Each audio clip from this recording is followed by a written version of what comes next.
Joe Rogan just turned on Trump, and he did it in front of Congress. His takedown of Trump's deportation plan left even MAGA loyalists speechless. Let's unravel the chaos step by step. It all started with this. Over the weekend, President Trump said that he would be willing to have U.S. citizens deported to El Salvador with the cooperation of President Bukele. How would that work legally, and how many people would potentially be available for that operation? So the president has discussed this idea quite a few times publicly. He's also discussed it privately.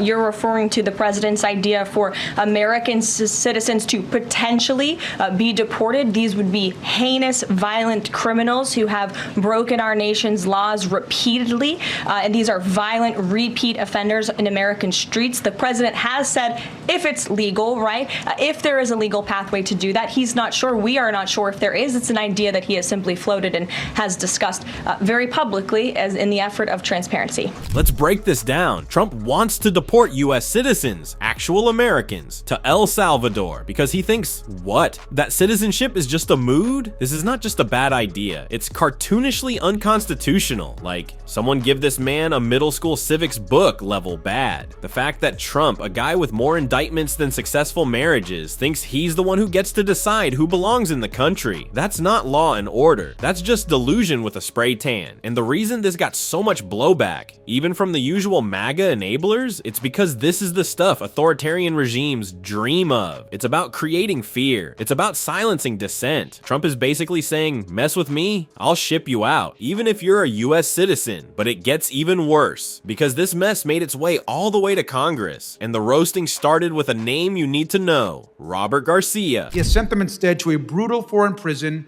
with no oversight that could happen to anyone. And we also know now that US citizens are being deported with no due process. Now, we heard earlier from my colleague, Representative Magaziner, and others about Andrea Hernandez.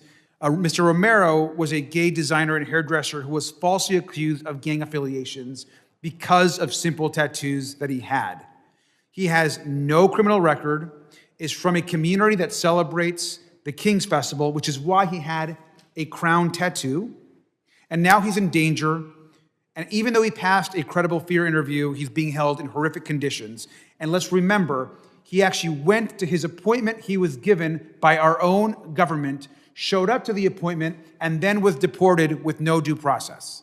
So he's doing what we've asked him to do, and then being sent to an El Salvador prison, and no one's heard from him now for over a few weeks.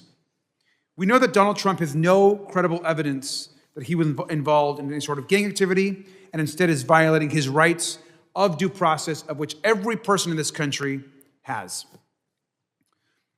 Now, a lot of us, myself included, weren't born into the protections that all citizens have. I was an immigrant. I came here as a young child.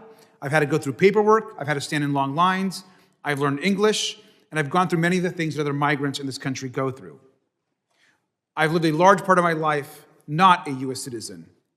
And so for me and for many others, this is also very personal. The Constitution should be protecting all of us and is the backbone of the rule of law.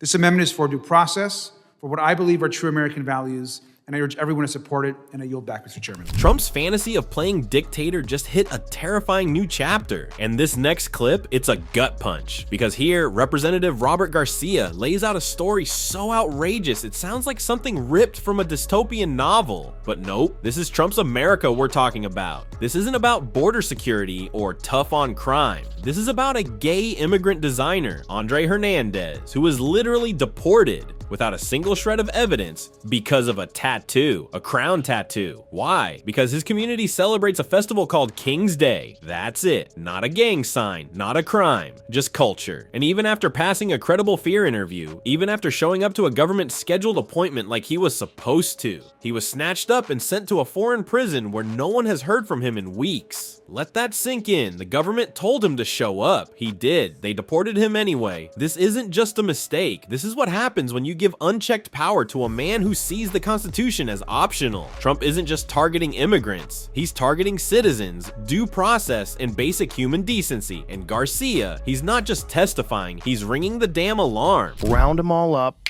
ship them to jail. Like, that's like some things that you say when you're not thinking things through. Like, what do you do about all the criminals? Take them all, send them to El Salvador. Yeah. What about due process? No, that. Well, here's the problem with that. What if you are an enemy of, let's not say any current president. Let's pretend we got a new president, totally new guy in 2028. And this is a common practice now of just rounding up gang members with no due process and shipping them to El Salvador. You're a gang member. No, I'm not. Prove it. What?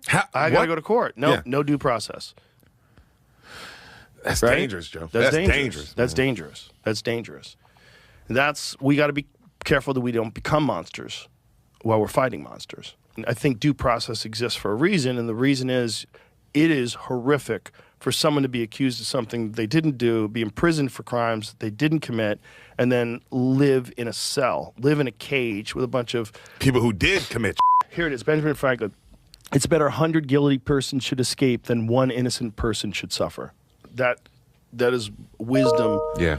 that has survived hundreds of years. It's incredibly accurate, and it is the foundation of freedom. When Joe Rogan, yes, that Joe Rogan, is suddenly the voice of reason in a conversation about Trump's deportation scheme, you know we've officially crossed into America's Got Tyrants territory. In this clip, Rogan absolutely rips apart Trump's fantasy of mass deportation like he's reviewing a washed-up UFC fighter who showed up drunk to the octagon. And his point, dead on. This isn't about crime. It's about crushing constitutional rights under the weight of pure fear-mongering. Trump wants to skip courtrooms, skip trials, and just start shipping people off. No proof, no lawyers, no second chances. Just, you look suspicious, pack your bags, you're El Salvador's problem now. And Rogan nails the nightmare scenario. What happens when this becomes normal? What happens when some future president decides you look like a problem and you have to prove your innocence with no due process? That's not law and order. That's a full-blown police state on steroids. He even quotes Benjamin Franklin, saying it's better for 100 guilty men to go free than one innocent person to suffer. And let's be honest, when Joe Rogan sounds like a founding father and Trump sounds like a Bond villain, we've got a serious problem. This isn't about protecting America, it's about weaponizing fear, and it's the exact kind of authoritarian fantasy Trump has been chasing since day one, and even high congressmen share this opinion. Agree with Joe Rogan on everything, but I think that's very well said. Due process exists for a reason, so that mistakes don't get made and innocent people don't accidentally get shipped to prison, particularly prison in a foreign country. And let's be clear, this administration is capable of making mistakes. They accidentally fired all the people who guard the nuclear stockpile and then had to rehire them. They put war plans in an unsecured signal chat and invited a reporter in by accident. They put up insane tariffs and then the market tanked and they rolled a bunch of them back. The list goes on and on. They said they were going to cancel the Social Security hotline and then realized that was a mistake and walked that back. This administration is capable of making mistakes, just like anyone's capable of making mistakes. The whole reason we have due process, the whole reason we have courts, is so that people don't get sent to jail on a mistake.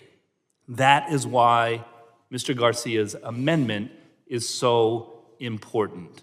Yes, let's deport criminals, but let's have due process to make sure that the people we're deporting actually are criminals and not innocent people who are being shipped to foreign prisons by accident. I yield back. Now that was absolutely genius. Playing a Joe Rogan clip in front of Republicans in Congress? That's like holding up a MAGA mirror and saying, this is what even your guys are saying now. And the silence? Deafening. This wasn't just about some legal technicality. No. This congressman exposed how Trump's scheme is a constitutional dumpster fire and a political loser at the same time. Because here's the truth. Democrats shouldn't be scared to call this out. There's been all this hand-wringing inside the party like, oh, maybe we shouldn't bring it up. Maybe it's too divisive. No, this isn't a distraction. This is a slam dunk. This is state-sanctioned cruelty disguised as immigration policy. This is fascism in real time. This is a wannabe strongman trying to intimidate citizens with no warrant, no probable cause, and definitely no shame. And if even Joe Rogan is calling it out, that's not a red flag. That's a neon sign screaming, talk about this. And speaking of bringing the fight straight to MAGA's doorstep, just wait until you you see what Ken Martin, the DNC chair, did live on Fox News this morning, taking a wrecking ball to MAGA media's lies in real time. Let's roll that clip. The economy that has shrunk, the GDP shrunk in the first quarter.